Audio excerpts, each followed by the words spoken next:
Me chamo Gislaine Silva Leite, sou servidora no IFRS Campus Rio Grande há 10 anos. Eu tenho 2 filhos, o João Francisco, que tem 11 anos, e o Gonçalo, que tem 2 aninhos. Ele está dentro do espectro autista e me propus a participar dessa entrevista para falar sobre o autismo, porque eu acho bem relevante o tema, acho bacana conversar sobre isso. Então, o núcleo se propôs a fazer esse trabalho, né, porque a gente está próximo de uma data importante que discute sobre o tema. Então, tem alguns questionamentos que foram me passados, né, para falar sobre, e aí eu abro espaço para o Diego me fazer essas perguntas para a gente ir conversando sobre. Isso. Muito obrigado então por aceitar participar. Realmente a gente acha que esclarecer algumas dessas coisas é muito importante porque tem muita gente que não sabe muito sobre, que assume algumas coisas e é relevante ter alguém que tem essa experiência para poder falar sobre, né? E conscientizar mais as pessoas sobre como é essa vivência de ser pai, né? De alguém que tá no espectro autista. Até Então, porque cada um é muito diferente. pois é, Pelo que eu vejo, cada criança, todos nós somos únicos, tudo bem, isso é ponto pacífico, mas cada criança autista também é tão, tão diferente, é um universo isso, pois é. bem. Nossa, e aí é bom, cada um tem o seu relato, eu tenho o meu. Vamos compartilhar. Uhum. Então, já seguindo desse assunto, né, eu queria perguntar de uma forma mais geral o que que tu acha que é, como é ser mãe de alguém no espectro autista, né? Tá, como é que eu vi isso, tá? Quando eu soube, as pessoas me perguntaram, Giza, como é que foi? Tu tá bem?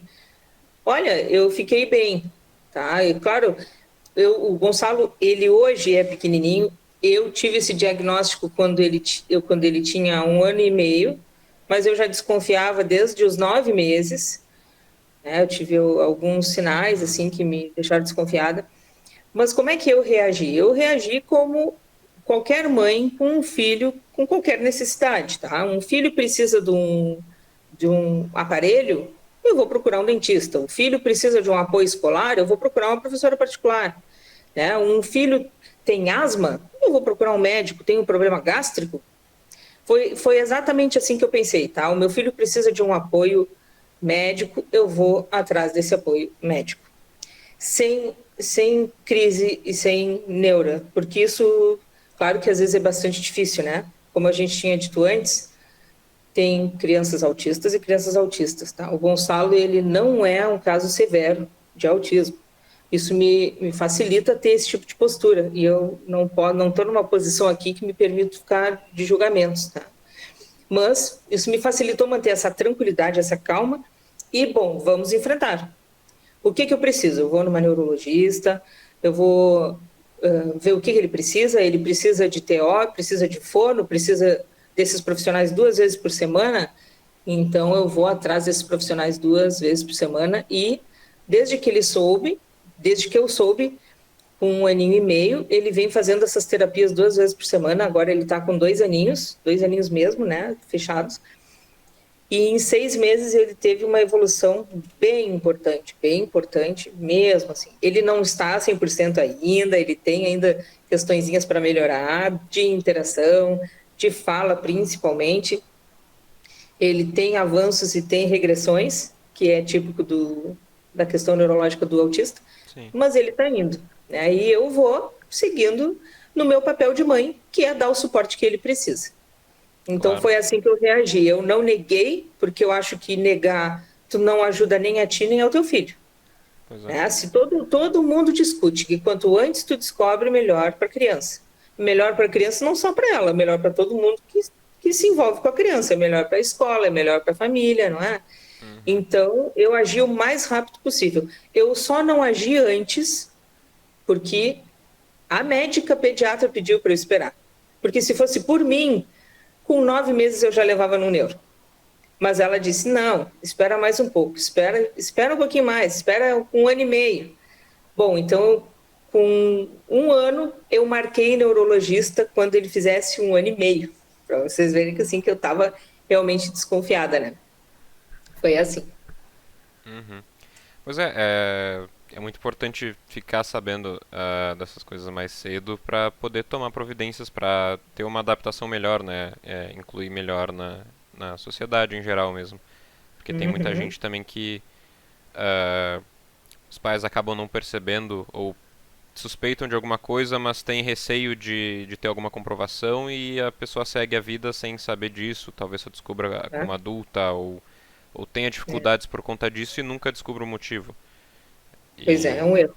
pois é, aí é sempre bom fazer isso que tu fez mesmo, de ter essa busca mais cedo, Hum, né? Mesmo com esse pedido de espera da pediatra. Da pediatra. É. Pois é.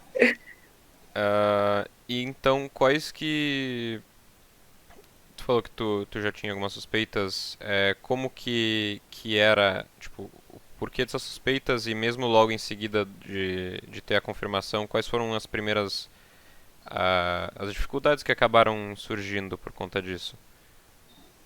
O que eu percebi é assim, ó, talvez por eu já ser mãe, né? Não que eu comparasse, porque, claro, meu filho já estava com 10 anos, né? Ele está agora com 11, mas então ele estava com 10 anos. Eu não tenho memória para me lembrar exatamente como é que era um bebê há 10 anos atrás, mas o que eu percebi assim no Gonçalo?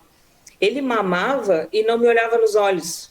E disse, pô, não é, o bebê é encantado pela sua mãe, o bebê é encantado por qualquer coisa colorida que esteja perto. É um Uhum. brinco, é uma roupa colorida vermelha, o batom da mãe, as próprias expressões faciais que a gente faz, um barulho na boca, a criança olha, né? O óculos, se eu uso óculos, ele ia ficar sem piscar para mim, né?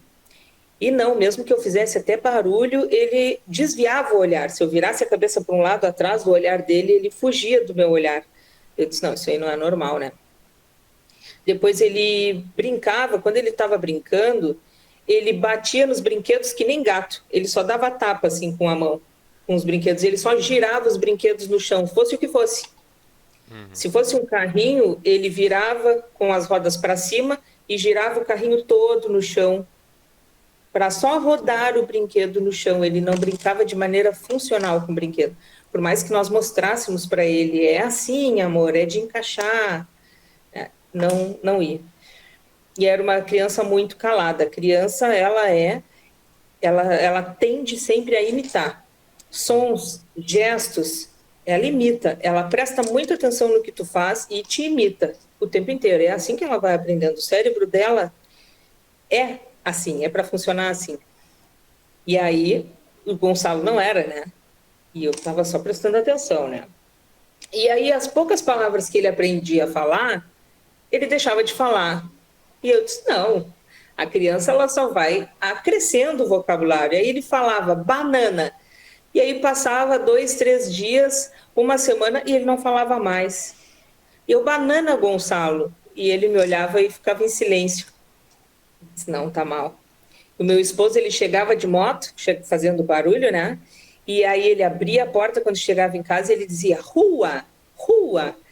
E aí o meu esposo chegava e ele não falava mais. E eu sempre muito atenta, né? Eu sou formada em letras e uma das coisas que eu gostava muito era fonética e fonologia.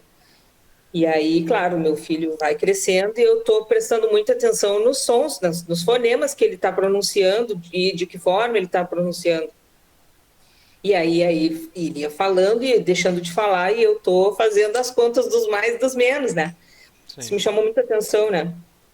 Outras duas coisas era que, eventualmente, ele caminhava na ponta dos pés e as estereotipias. Ele batia com os braços, ou apertava as mãozinhas, ou balançava a cabeça para o lado, ou batia na cadeirinha quando estava comendo, ou na cadeirinha do carro. Coisas Uhum. que com as terapias hoje em dia ele não tem mais. A ponta dos pés hoje é mais eventual ainda que ele faz. Eu sei que crianças hoje, algumas crianças com autismo, eles até correm e caminham o tempo inteiro na ponta dos pés, né? E se mantêm fazendo estereotipias o tempo inteiro, porque isso regula eles, né? Eles se acalmam com as estereotipias. Sim.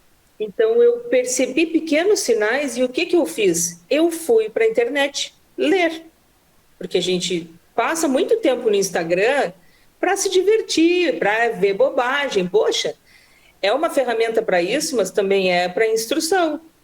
Claro. Tu pode achar muita coisa que é bobagem, mas muita coisa que te direciona para um conhecimento certo, né? Sim. E aí eu fui lendo e vendo aquilo. Eu disse, não, tem alguma coisa suspeita. E tanto eu estava certa que na primeira consulta com a neuro, ela já me disse, ela já me deu o laudo de autista de nível 2 de suporte para o Gonçalo, mesmo ele tendo 1 ano e meio. Uhum. Então, eu achei importante participar dessa entrevista, porque se alguém tiver essa dúvida assim, ó, o meu bebê é muito pequeno, o neurologista não vai dar um laudo para ele tão cedo. Vai dar sim, se a mãe for bem atenta aos sinais, né, e se ela souber descrever bem, né, com detalhes o comportamento do seu bebê, ela tem que ser atenta a tudo. Como o bebê se alimenta, como é que ele brinca, como é que ele caminha, como é que ele fala, se ele fala, deixa de falar, todos esses sinais, por exemplo, né? Se ele olha nos olhos, né? Como tudo direitinho, a neurologista vai ter sim bastante ferramenta para ter certeza no seu laudo. E o Gonçalo foi assim. Então, desde pequenininho, isso que eu falei para ela com 1 ano e meio, eu vinha percebendo desde os 9 meses. Foi só gradativamente aumentando. Mas ela poderia dar esse laudo tranquilamente com 1 aninho para ele. Uhum. Tranquilamente.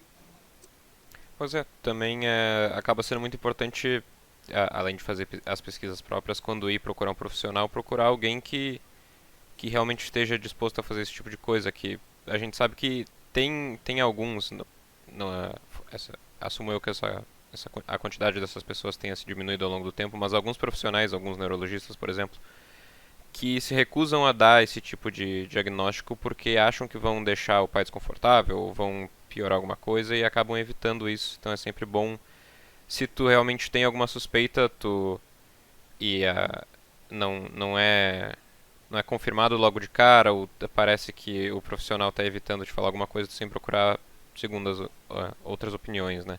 Felizmente É. no teu caso tu conseguiu já é, foi no primeiro pediatra, no primeiro neurologista já conseguisse. Pois é. Eu fui e mostrei para ela.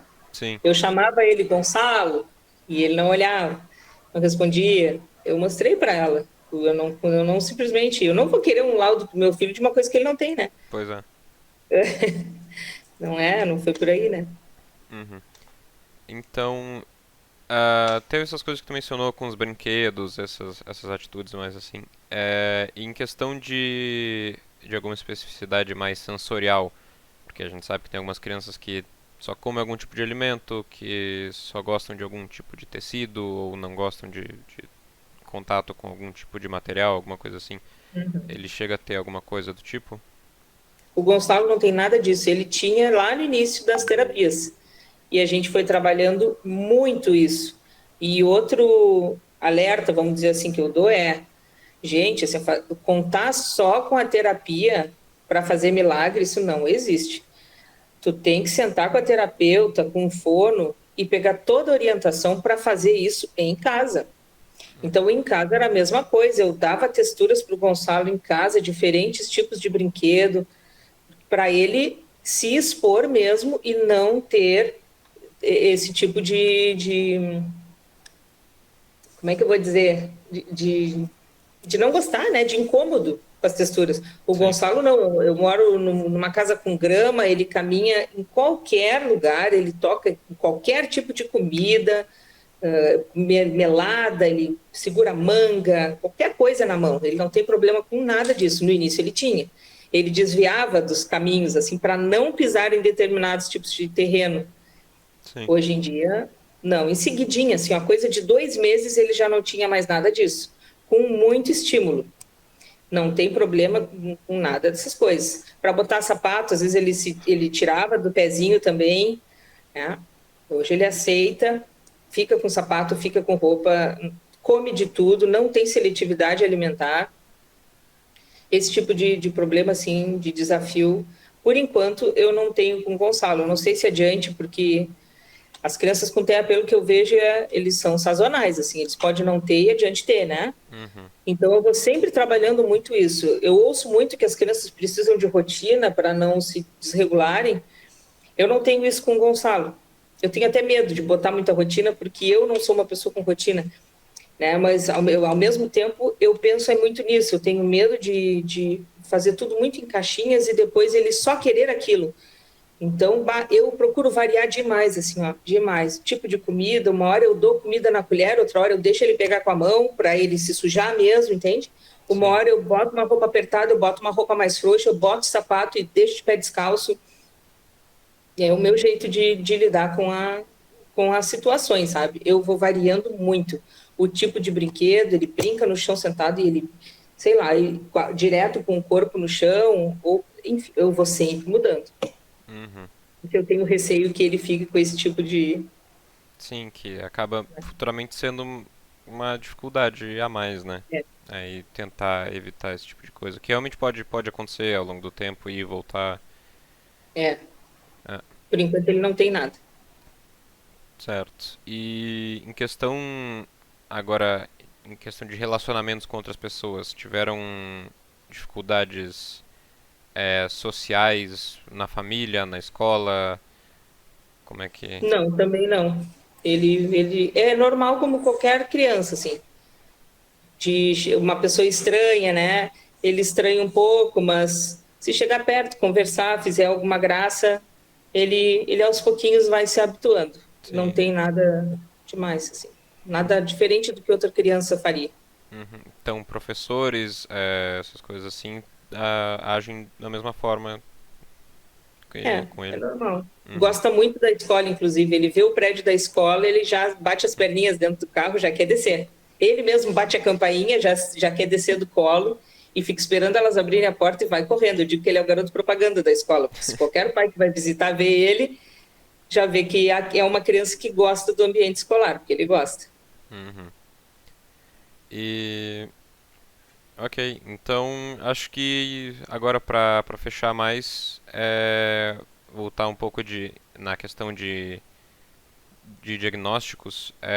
Tu acha que hoje em dia como que está a questão da dificuldade de ter acesso a esses diagnósticos? E se tu acha que ao longo sei lá, das últimas décadas, assim, eu não sei quanto de informação tu tinha antes, obviamente, mas tu acha que foi melhorando? Qual a tua opinião sobre isso? Melhorar, melhorou, com certeza. Até tu ver isso que eu comentei contigo. Eu fui procurando sobre, né, sinais, que características tem uma criança com autismo. Eu fui lendo, né? E vendo, não, o Gonçalo tem essas coisas, eu acho que ele pode ter. E eu fui desconfiando, né? A própria pessoa, a própria mãe pode chegar a certa conclusão. Acesso, eu sei que é bastante difícil, assim, nível de SUS, a pessoa que não tem recurso financeiro, eu vejo que é bem complicado, é muito difícil. Uma consulta com o neurologista está caro, é 450 reais. Né? Nem todos são bons, né? Nem todos são Uhum. bons. Mesmo tu pagando muito caro, né? Nem Uhum. todos acertam. Nem todos são gentis, são acolhedores. Em tudo isso, já ouvi muita história assim de, poxa, tu pagar caro por uma consulta, tu quer ser muito bem tratado. Já ouvi cada história assim que é triste. Né? Sim. Tu ter um filho com essas questões assim já é bem pesado para muitos pais. Tá? Eu vou dizer assim, ó, que eu não sinto uma rotina pesada com o Gonçalo porque ele é uma criança super tranquila.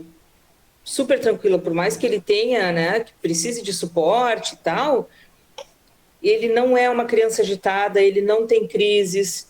Né? Uhum. Então é fácil de lidar com o Gonçalo por enquanto. Eu não sei como vai ser à medida que ele for crescendo.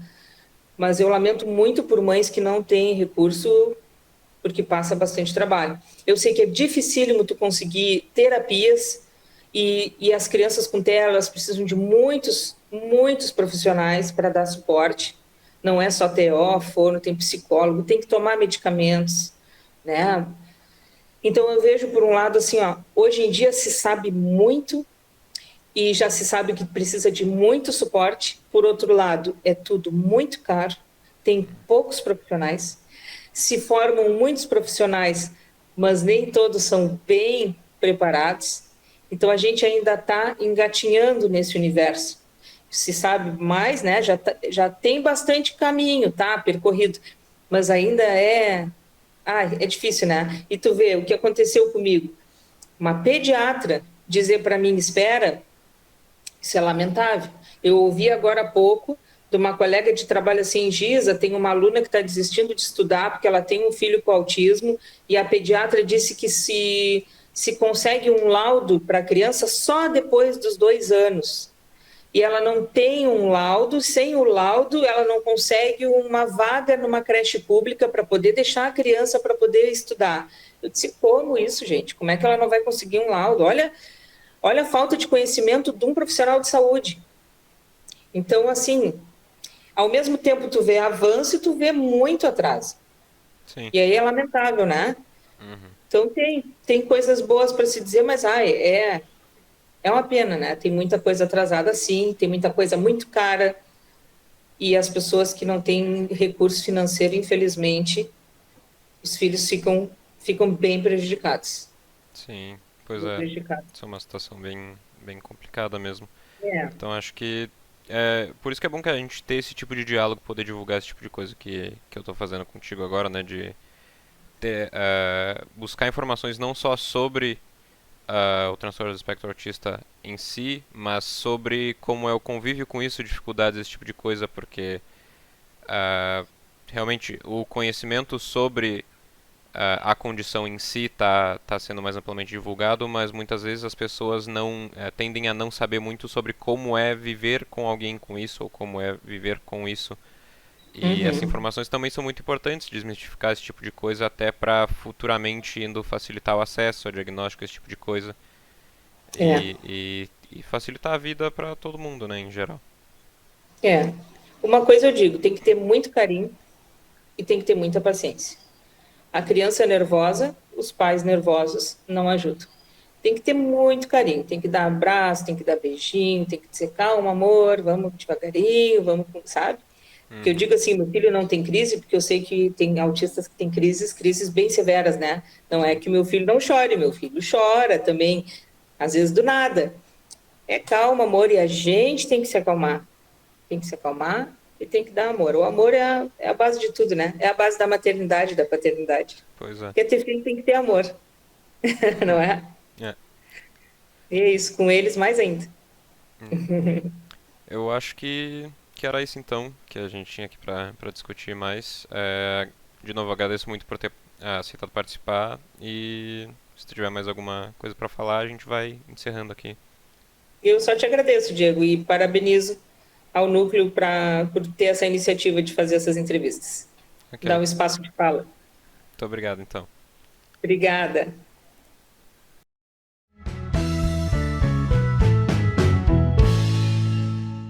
Oi, pessoal. Olá. Oi, pessoal. É na fila, na Pensei que sequência, fosse a né? vez do meu pai, mas tudo bem. Olá, tudo certo? Oi, pessoal. Hoje eu tô aqui com a família do Marcos Petrin. O Marcos é um autista jovem de 26 anos. A mãe dele é Arlete, o pai Orlando, e eles estão aqui para contar um pouco pra gente como foi a vida deles numa época lá na infância do Marcos, que a gente não tinha muito conhecimento sobre autismo, nada, né, praticamente. E a gente estava conversando um pouco informalmente agora há pouco, eu achei a história tão interessante que eu convidei a família toda para participar aqui da conversa no canal. Conta um pouco pra gente como que foi que vocês descobriram que ele tinha autismo ou que tinha alguma coisa diferente das outras crianças que vocês conheciam. Conta um pouco a história de vida de vocês. Queres falar um pouquinho? Não. Ah, tá. Então, só para a mãe, né? Mas tudo bem. Então, quando o Marcos nasceu, recém-nascido, ele teve uma desidratação profunda, acabou dando lesão cerebral e problema cardíaco. Eu pedi as imagens de quais seriam essas lesões que eu queria ver, mas eles não sabem me dizer. Então, além de tudo, o Marcos teve um sofrimento Isso. pós-parto importante que deu 3 lesões dentro do cérebro, não é isso? Isso. Então, com 11 meses de idade, ele passou pela cirurgia cardíaca, para depois, só com 1 ano e meio, que a gente começou a extubação precoce. Tá. E na nossa casa mesmo a gente montou então um circuito neurológico onde a gente começou a trabalhar para desenvolver as 6 inteligências. 6 inteligências, mas ele tem bem mais do que 6 inteligências. Ele é muito inteligente, é um dos caras mais inteligentes com quem eu já conversei na minha vida mesmo. Mas aí vocês descobriram com quantos anos? Autismo com em torno de 7 para 8 anos. Ah, com 1 ano vocês já sabiam que tinham alguns atrasos Isso, neurológicos. era bem nítido, bem nítido. O que era os sintomas? A gente, na verdade, ele foi diagnosticado com a síndrome de West. Tá. Por um neuropediatra Tá. de Florianópolis. Tá. E nessa mesma consulta houve assim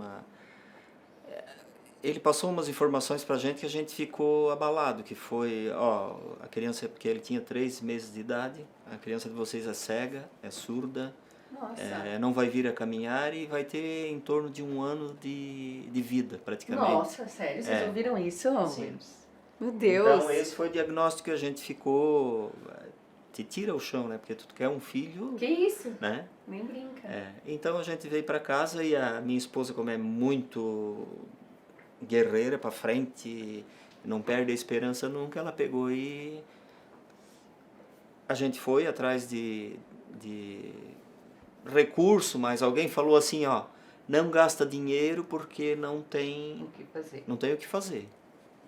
Então a gente pegou e solucionou o problema cardíaco dele, que era o que estava mais atrapalhando. Jogamos todas as cartas ali, porque eu, como pai, eu estava preparado para trazer ele morto para casa. Não, Meu Deus. Então ele era muito pequeno. Ele tinha 3,4 kg quando 11 tinha 11 meses de idade. Nossa, bem pequenininho. A peso que nasceu praticamente.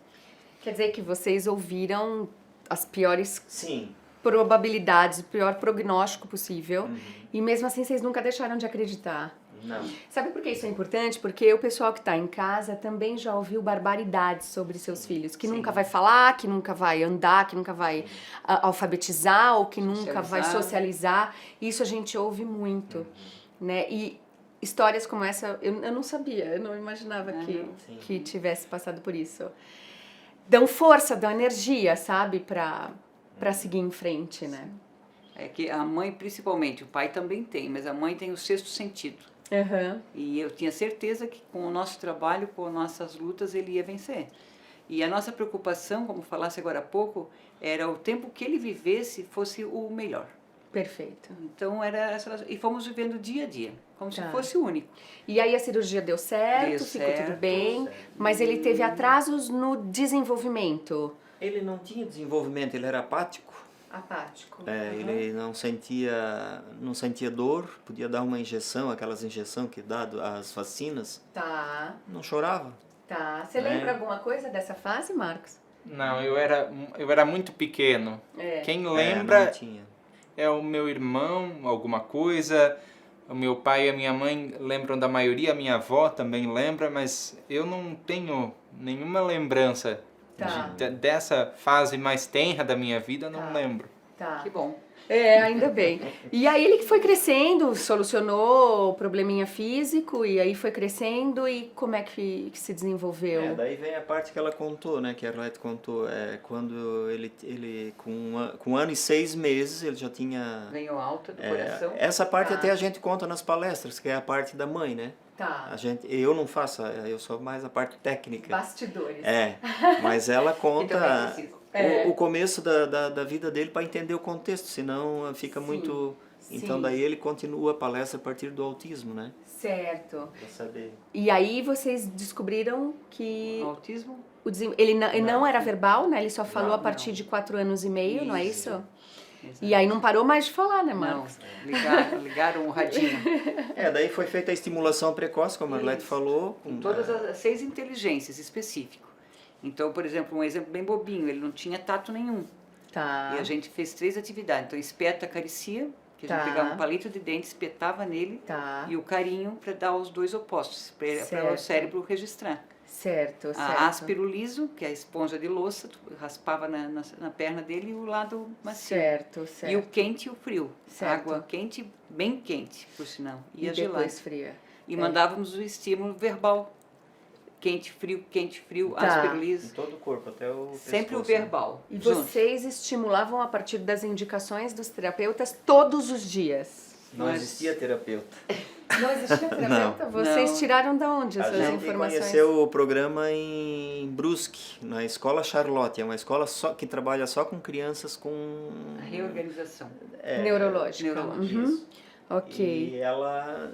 Não sei como que a gente descobriu isso com Através de uma pessoa que já tinha trabalhado esse método em Vidal Ramos na nossa cidade. Nossa, ainda bem que... Mas não tinha fonoaudiólogo, não tinha terapeuta, não Era tinha... tudo nosso. Eles viram a nossa sala aqui de play, que tem barras para subir, que tem parede de escalada, que tem faixas para a criança pendurar, que tem pula-pula, e eles falaram que eles tinham uma sala parecida com essa. Dentro de casa, eles montaram todo um esquema de estimulação dentro de casa e estimulavam por 8 horas todos os dias. Todos os dias. Apesar de trabalhávamos fora.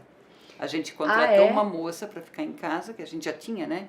Até inclusive ela mora em São Paulo, agora que a gente está na casa dela hoje. Ah, tá. E ela ficava dando assim, todo o trabalho e estimulação que ela conseguia fazer sozinha, ela fazia. Tá. E daí o restante a gente fazia nos intervalos do trabalho. E daí noite adentro, Todos os dias. todos os dias. Uau, Incansavelmente. uau. E ele foi melhorando. E a gente trabalhava mais ainda, porque daí quando a primeira vez que ele tomou uma vacina e puxou a perninha um pouquinho, opa, tá dando certo. Ai, muito legal. As pessoas, geralmente os pais não querem que a criança chore. Tá. E a gente torcia para que o Marcos É, chorasse. pra ver que ele tava tendo sensibilidade, né? Exatamente. Tá. E daí o... Pergunta aqui, ele fez uso de medicação? Só no início, mas para a convulsão que ele tinha. Depois também foi uma atividade que a gente desenvolveu, que a escola nos passou, era respirar dentro de um saquinho plástico para tentar mandar mais oxigênio para o cérebro. Sim. A gente fez bastante vezes, bastante tempo, até que ele conseguiu. Não É. tomou mais o anticonvulsivante, ele tomava só. Para Ok. autismo, nunca. A Certo. gente substituía com falas, com dicas, com... Terapia, estímulo, Exatamente. 8 horas por dia e tudo mais.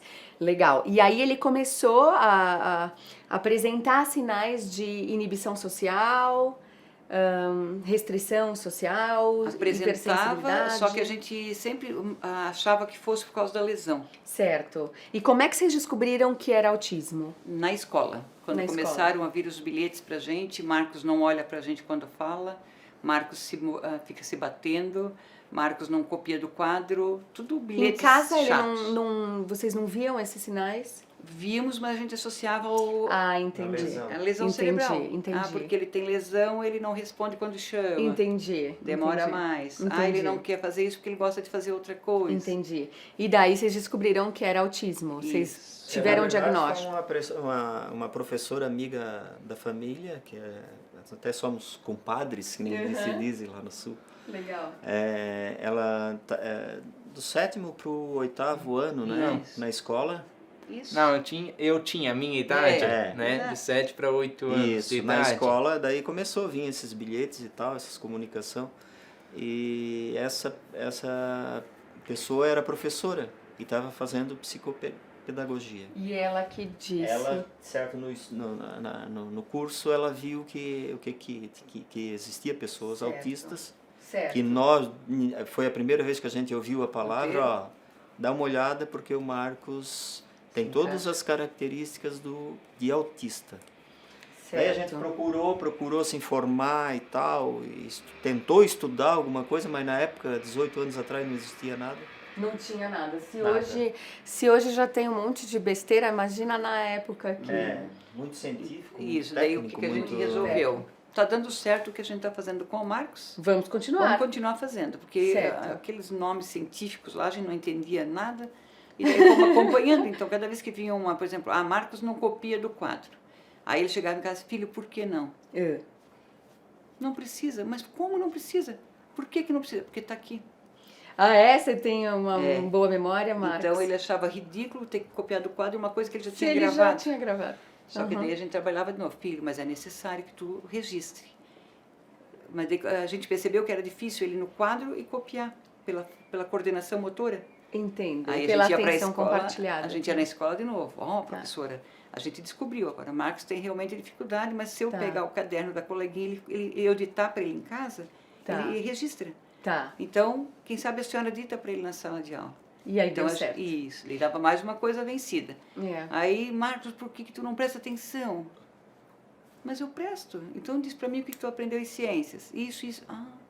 Ele não precisa olhar para a E gente. sabia então. tudo. Você tem boa memória, Marcos? Tenho.